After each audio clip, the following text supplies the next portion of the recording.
पाकिस्तान का आधा जीवन वैसे भी भीख मांग के चलता है।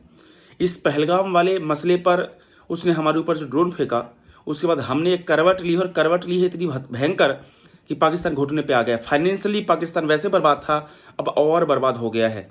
मतलब पहले खाने के लाले पड़े थे, अब तो भीख मांगने पड़ेगी।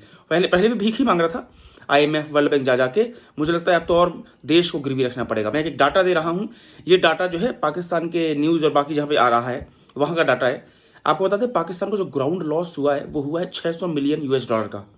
अगर टोटल लॉस की बात करेंगे तो 1.12424 बिलियन का लॉस हुआ है।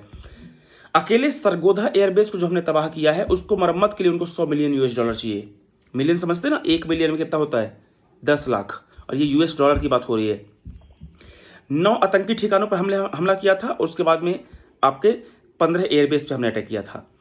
अगर कुछ इंपॉर्टेंट और डाटा दूं मैं, F-16 की कीमत $350 मिलियन है। C-13040 मिलियन HQ-9 $200 मिलियन, ये सब तबाह किए हमने।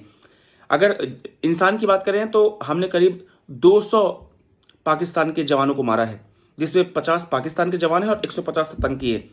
जो 150 आतंकी हैं वो भी अनऑफिशियली पाकिस्तान के लिए काम करते हैं, पाकिस्तान की सेना का ही पार्ट होते हैं। तो ये लगभग 200 जो आतंकी हैं वो हमने मारे हैं। बताइए, इतना नुकसान हुआ पाकिस्तान का सिर्फ एक करवट पे, जिसमें हमने कुछ नहीं किया।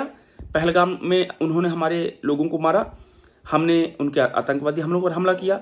उसके बाद पाकिस्तान ने बिल्कुल ड्रोन फेंकना शुरू कर दिया, मिसाइल फेंकना शुरू कर दिया, और एक छोटी सी हमने बस करवट ली थी, होता ना, एक धीरे से करवट पलट जाना।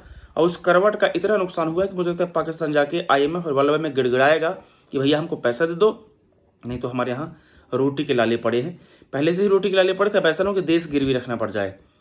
और देश गिरवी रखना पड़ा तो फिर तो हालत ख़राब हो जाएगी। पहले से ही ख़राब है, वैसे उसमें कुछ अलग वाली बात नहीं है।